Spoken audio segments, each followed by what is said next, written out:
He's always been honorable and respectful of his elders. When he was a little boy, he got involved in the church at a very early age, and he was in the choirs. They always have like singing. He worked in the Sunday schools. He was just a real, as I said, honorable and respected child. Everybody knew, or they thought they knew, that he was going to be a preacher one day because of how he spoke and how he carried himself. And he didn't get involved in any of the young boy stuff. He was always old. That's what Phil is trying to say. He was always sort of old. And when he was, when we used to have a lady, her husband sang quartet at the church, and she kept Philip, while we worked, and Philip just sort of got into that. He would sing too, and act old just like they would act, and so and people would always comment, about things like that. But Philip was always a leader. In church, we had a group called the Royal Ambassadors. Somehow Philip became the president of that little group, and the boys would sort of look to him for advice. It's like he knew what he was talking about. He didn't know, but anyway, that was a good thing, And all of the older people just sort of took to him, because Philip would help you in anything. If he could do it and you needed something done, he would do it.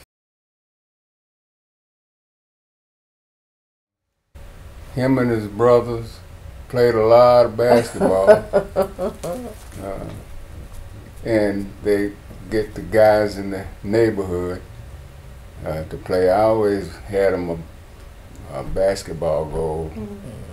And that was one of the biggest things that they did growing up, is playing basketball.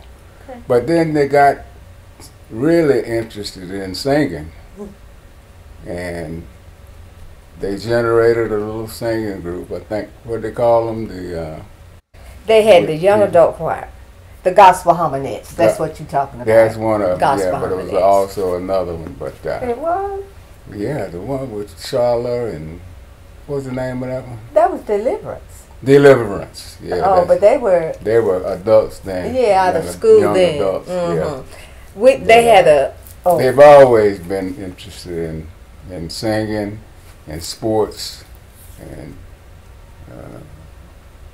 on Sunday afternoon when football games came on, him and his brother used to fight, not physically fight, but he had the Vikings, and Trent had the Cowboys. Boy, they would get in some of their biggest arguments about those two things. Who's better?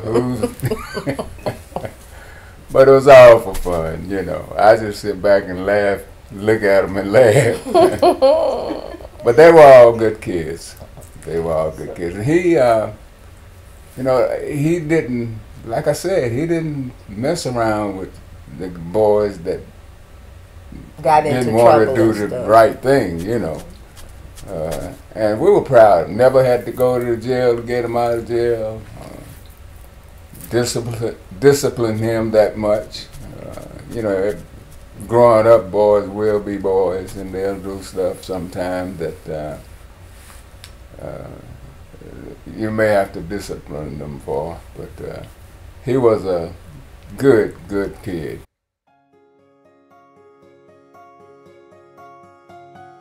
Work that he did.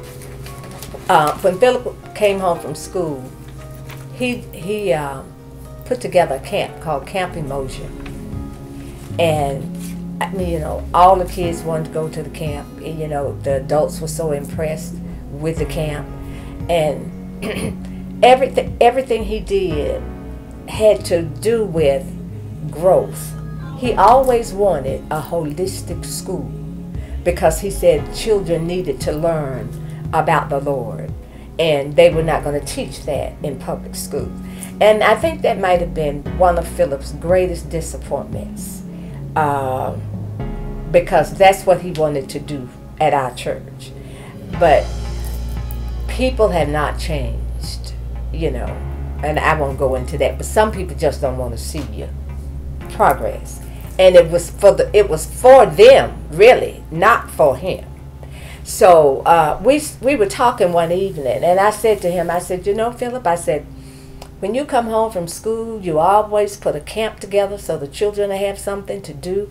I said, everything you do has to do for somebody else. I said, have you ever thought about, because it would always be a church event. It was always something, you know, at church. It was a program he put together, whatever. And he said, well, you know, Mama, he said, I've been thinking about going to school, like to a seminary, maybe ITC. He said, but I got to get letters written and a whole lot of stuff like that. Well, I was working for a church at that time.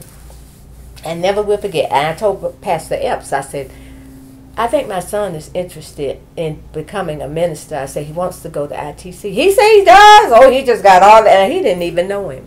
He just got all excited. So he said, tell him come see me. They talked about it. The next thing I knew, the letter was written, the letter was gone, and Philip was saying, I'm going to school, I'm going to ITC, you know. And I said, really? You know, I just looked like things just start falling into place.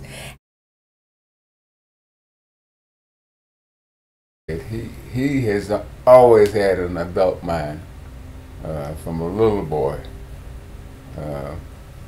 And he, you know, he makes his own decision. If it's something he want to do, he just does it. Yeah. When Phil makes up his mind to do something, he does it. I mean, I don't care what you say or do, how to change. Well, Philip is sort of that way too. That's how they are so much alike. When Phil graduated, was it from high school or first year college? He wanted to go, you know how these groups would go out and sell books, you know, things like that. Well, he wanted to do that. And of course I said no. He was too young. He didn't know anybody. He didn't even know the people that he was going with. He said, let him go. He has to grow up. I said, he's not going to grow up like that, going off with these people. Philip said, but Mama, that's what I want to do. I want to go and sell books. He thought he could be a great salesman, and he was for a while. So anyway, I cried and prayed, and I went to my mama, and I told my mama, I said, I can't believe that Phil is going to let Philip go with these people and sell these books, and we don't even know where they're going. But she sided with them. She said, if his daddy says he can go, he can go. If he wants to go. She said, you can't keep him under you all the time. You know, I wasn't thinking in that vein. I wasn't trying to keep him under me. But anyway, he left. He went with that group to go sell books. Every now and then we would hear from him. You know, he would call. So they were in Texas. And he said one day he was going down the street, and the lady was sitting on the porch, and she said, son, come here. Of course, Philip went. She said, where you from? And he said, North Carolina. She said, I knew you were from nowhere around here because you need on a hat. It's hot out here. Go buy your hat. So Philip went and bought him a hat. So he could. Anyway, Philip wasn't making no money selling books. So he goes to the hospital and get him a job driving a van, security. He don't know nothing about security. Don't know nothing about the van. That's how they are like. So he said he started driving this van. Well, what was coming? A hurricane was coming through Texas. But in the meantime, he ain't got no money. So I'm saying, how do you eat? He said, the people in the cafeteria take care of me. The lady, see, everybody falls in love with it. He said, they feed me. They make sure I have what I need. Okay. So he called us finally and said he was ready to come home. I was so happy to hear those words. But anyway, we had to go to the airport to pick Philip up. His daddy drives on by him. I say, Phil, I believe that was Philip back there. He said, I didn't see nobody look like Philip. I said, that looks like Philip back there in that hat. So he turns around and go back, and sure enough, there's Philip standing there with this great big cowboy hat on, dark as I don't know what. That's why he didn't know who he was, you know. And so we picked him up, you know, we came home. But he had a story to tell about his life there. But because he has this strong will, because he feels like he can handle things the way he does, that's, you know, he survived. And I was very happy about that, but it just turned me up, you know. That was a growing up experience for him. He had never been away from home. He didn't know nobody where he was, but it worked out. Yeah, God took care of him. That's all I say. Yeah. And he thought that was making him a man. Well, it was. I still believe that's when I think that's when it tipped. Mm-hmm. I think that's when he grew up. Yeah, I really do. Yeah. He knew how to be independent. He realized that he was able to be independent. And see, Phil always told them they didn't have to go to jail. They didn't have to do anything. If they need anything, to come to him. But he always said, if you go, you'll have to stay, because I'm not coming to get you. That wasn't what I was thinking at all. But I wouldn't say anything because I knew he was telling them right.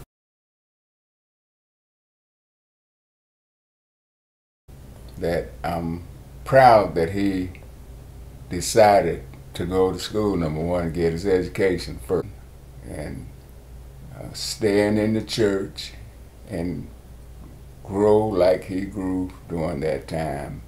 And even when he was in school, the decisions that he made were always good decisions. And for that, he loves his family. He check on us. And if we don't let him know when we're going somewhere or one of us gets sick and don't call him, he chastises us. He always do that. In fact, all of them do that. But we don't want to burden them with everything, you know. And him loving his church the way he does. He loved the young people, he loved the old people. I wasn't sure he was going to stay there when he first went, but he toughed it out. He's a strong-willed guy, and I'm proud of him. Yeah, very proud. Congratulations, Philip. We are proud parents, and we're so proud of you because we know that you're happy where you are because you love friendship and friendship loves you, and that makes us love friendship too. Have a wonderful 25th year. That's it. Congratulations, son. I'm still proud of you. And I hope you have a beautiful 25th anniversary with your people at Friendship. I'm just so happy to know that you, while on this journey, you didn't give up. You just kept going. And everything worked out for you.